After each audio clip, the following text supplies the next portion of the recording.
Hey guys, SoCal Mango Tango here. Today is the day. I'm really excited. I finally get to add some custom touches to the new Jeep, and I'm going to be starting with vinyl.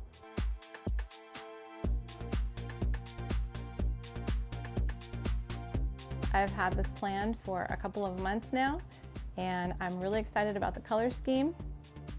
Follow along with today's video, and I'm going to show you how to install the vinyl and also give you some tips and tricks and tell you a little bit about how I made this happen.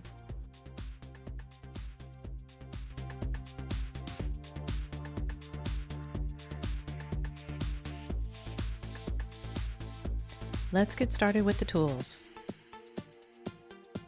Microfiber towel, some painter's tape, X-Acto knife, Sharpie, RapidTac cleaner and application fluid, a couple of things to smooth out your vinyl, and something to measure. All right, so the first thing I'm going to do is clean it really well. I use this RapidTac. RapidTac has been my best friend since I started doing this about 3 years ago. I'm sold on it. It works great. I've tried other products, and other products give me a headache. So I'm going to continue using that. First thing I'm going to do is get a nice clean microfiber cloth and just clean the area with my RapidTac. I just got the car washed, and so there might be some overspray from the fenders. So I'm going to do that first. Next thing I'm going to do is take some painter's tape, and I really just want to mark where the old Rubicon sticker is. Fun fact, I might be crazy, but I'm pretty sure there is just a slight curve to the sticker, which makes it a little bit more challenging to install because these stickers are individual, and the way that I have chosen to do my next set of stickers, this is actually kind of random because I feel like these are a little bit off. Okay, whatever. We're gonna go with it. It's interesting. Like I said, I don't know if there's a slight curve to the hood. I feel like there is. You can see that there's more tape at the bottom here and a little bit less on the sides. So whatever. That's the cool thing about vinyl, is that it is flexible, but it will be a little bit of a pain. And then I'm going to go ahead and mark the end as well. I'm going to leave it off by about 1/16 of an inch because it makes it really hard to try to get the sticker in place if you're right on the edge of the tape. So there's our tape. I'm going to go get the heat gun now, and we're going to go ahead and start taking these off.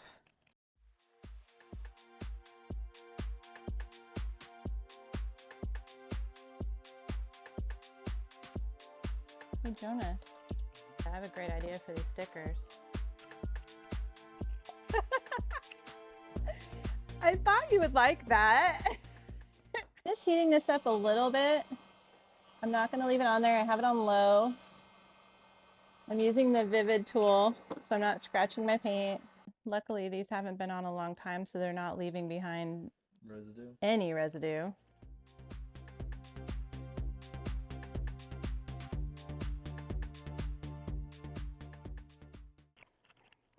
All right, we got all the stickers off. We may have relocated them. So I'm going to go ahead and clean this off. Luckily, because this isn't an older Jeep, stickers haven't been on there that long, so there really wasn't any residue. All right, so I cut this. I like to keep the backing, and I'll show you why, because I actually will use the backing to smooth over it when I'm done. I also cut this very close to the side and the bottom where it's going to go close to the tape. So I'm going to go ahead. The hood's a little warm because I just had the car washed and we were out driving. All right, be very careful that you're not getting anything stuck to the back of this. I just lifted it off, but I am going to inspect it visually. And then I sprayed this down, and one of the great things about this spray is that it makes this so that I can move it in case I don't quite get it in the right spot. And this one is a little bit more challenging because it is a very fine line. There's a little bit of a curve. I'm having to use a little bit of heat and a little bit of pressure to coerce it into place. Recording problem. Mushi was protesting that he was inside and didn't get to be outside with me while I was doing this, so he's now hanging out with me, and he just wrapped his leash around the tripod and tried to walk off with it, so there we go. So everyone meet Moosh. He's the Jeep cat, hopefully coming on an adventure near you soon. All right, so let me grab my tools. I use a lot of stuff from Vivid Vinyl, so they always send me a lot of tools. Not a plug for Vivid Vinyl, but I will tell you, I do like it. So now what I'm doing is I'm just going to slowly work out a lot of that liquid from behind here. And it is a little bit more challenging because I have an outline of a sticker that is going to trap in some of the air and some of that liquid from behind here. And I like to work my way from one side to the other. This helps with placement. This helps with getting those air pockets out, getting any creases or folds out of your vinyl, especially something like this with some really fine edges. I mean, there are some advantages and disadvantages to these fine edges. One, it's a lot less of a chance you're going to trap air bubbles behind all this vinyl because it's a very fine edge. It's easy to work it out. But on the other hand, it's very easy to get a crease in it. Looks pretty good. I'm going to do one more pass at it just to make sure. Again, this is a really fine edge. And if I peel it off too soon, especially with these little lines in between the letters, I could definitely lose their placement, and that would make me sad. I started doing this when I had my own marketing company, gosh, a really long time ago, over 20 years ago. And I started doing vinyl for some of my clients because, you know, for one, why pay a sign shop to come out and do it when I could do it and make the money? Also kept costs down for my customers instead of having to hire me to design and then I'm, you know, outsourcing their signage for them. But I will say when it comes to automotive vinyl, my person that I definitely fangirl over is Vinyl Vixen. She's been at SEMA quite a few times. I've been following her on Instagram. Geez, I don't know, a long time. I always think about if I could do something like this and do more extreme stuff, I would love to. I have the ability with my graphic design skills and computer skills, but I don't know. If anyone knows her, give me a shout out. I would love to go shadow her and learn some cool stuff from her. All right, so I sprayed this over the top. Another thing too I want to talk about is that you can get the plastic transfer backing. I prefer the paper when you're doing automotive. I think that the plastic sticks too much, especially with really fine details. On Mango with the palm leaves, I was super frustrated. The plastic just stuck to everything, just way too much. I was out here for probably 10 hours that day trying to get that vinyl on, so I still have a little bit of liquid under here. I'm going to try to squeegee this out the best I can. All right, and I think it's time to peel it. All right, again, I want to point out, I don't do this as a profession, and the professionals out there know way better than I do. But I have been doing this as a hobby for a long time. So another tip too, like I said, I sprayed the paper. That allowed for the paper to release a little bit better. I am slowly peeling this. I want you to notice how I'm peeling it too. I'm folding the paper back against itself. If I try to pull it forward, I could pull the vinyl off. And then I'm just really inspecting it as I go, just to make sure that I am not pulling off any corners, any details, or like the insides to this lettering, because I would be sad if it was in the wrong place. This is such a clean peel. Look at that little tiny fine line there. I'm probably going to regret all my life's decisions, but so here's this little spot where it's kind of grabbing a little bit. I'm going to stop. A little bit of pressure with my tool here. Another thing you can do is put your tool up against it, and also instead of peeling it all off, start from one corner. I'm going to start from one corner, slowly make my way down. I'm just going to tap it into place and then put some more pressure on it to get it exactly where I want it seated.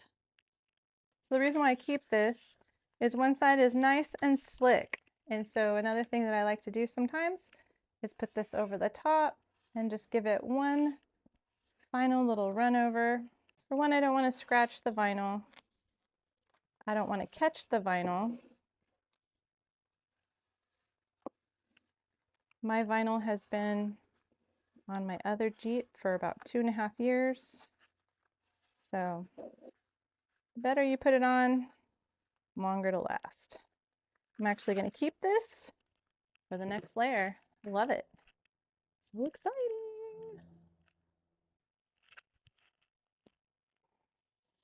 All right, we're ready for our next layer. Now, normally these would come together. I'm putting mine on separately.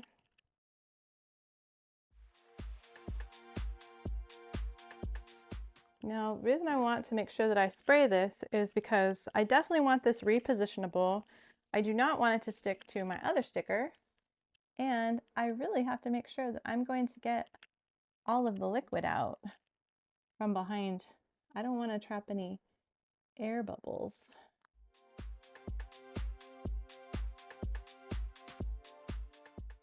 All right, so little pro tip is I was saying, like, make sure you're peeling the sticker flat and backwards. Couple reasons why is because if you look at on this R, you have a really tiny little point right there. If you're not paying attention, you're going to peel that back about 1/2 inch and it splits right here and you're going to rip your letter. So you always just want to make sure, even though you're peeling it back all the way, by holding it pretty flat, a lot of times it releases those sharp edges. But you just always want to make sure that you're checking, be really aware of what you're peeling, just in case, you know, you've already put some pressure on this, but you don't want to rip your letters. Go ahead and take off my tape now. As it sits here, it's going to adhere even better. So I'm going to try not to mess with it too much for right now, especially because there might be some RapidTac underneath it still, and I just don't want to mess with anything. Everything's exactly where I want it. All right, so the Rubicon is done. I'm excited. This is the first step in the transformation, but I decided to do something, and it's a secret. Nobody knows yet except the person who cut my vinyl. So I decided that this Jeep is also going to be part of the SoCal Mango Tango brand, and this one is just going to be called Tango.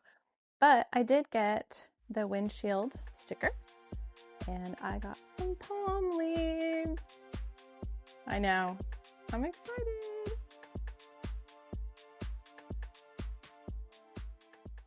You have these safety sensors, and so you have to make sure that your stickers are not in the way of those.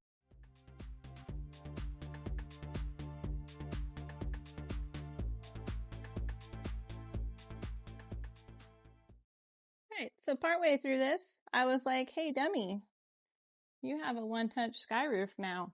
Look at how much easier this is. I can reach all this. You know, this can obviously be cut, and depending on, this obviously is going right through the middle, but depending on your windshield banner too, it is definitely easier sometimes if you cut it and then put on 1/2 at a time.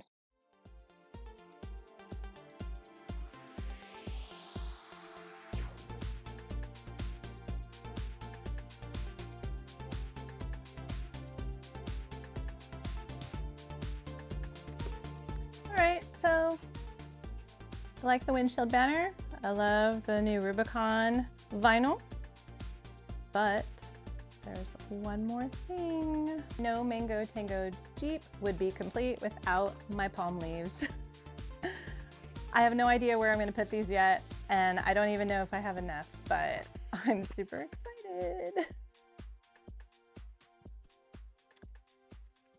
All right, well,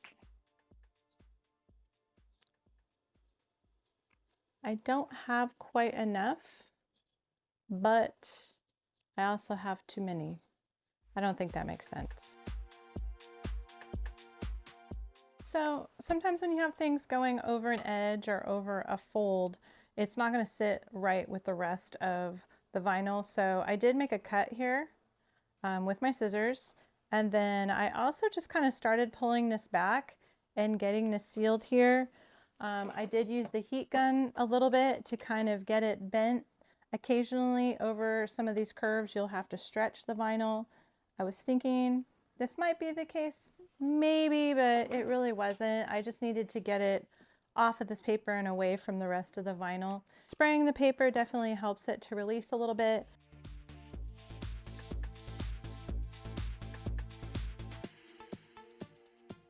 All right, so after I peel off the paper, I'm going to get down really low and I'm just going to look for any little bubbles.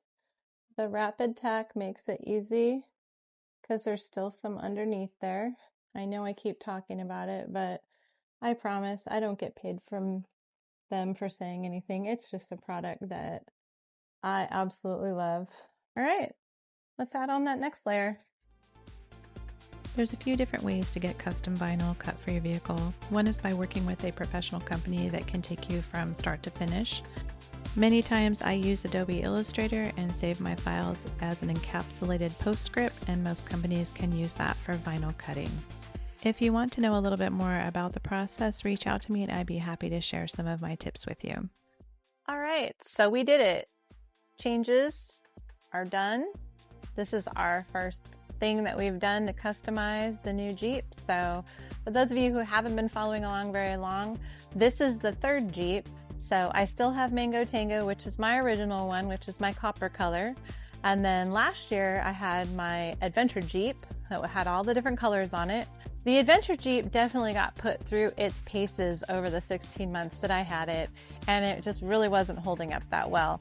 But it served me well, and it was time to move on to the next build. So this is Jeep number 3, and I've been really excited about just putting some custom touches on it. Will these stay? Things will probably get changed up. I do have front fenders, rear fenders, inner fenders, bumpers. I have all of that stuff sitting here in the garage, but I just don't have time to get to it quite yet. And I just wanted to start putting my own custom touches on it. So I'm really happy with what I did. I really like the color scheme. I know for some of you guys, you were hoping it was going to stay plain, but come on, we're talking about me. None of my stuff stays plain. So stay tuned for what's coming next. If you have any questions at all about vinyl installation or customization or any of the little custom things that I added this time around, please hit me up. I'd be happy to send you some links, and I will link some of the things in the products down below.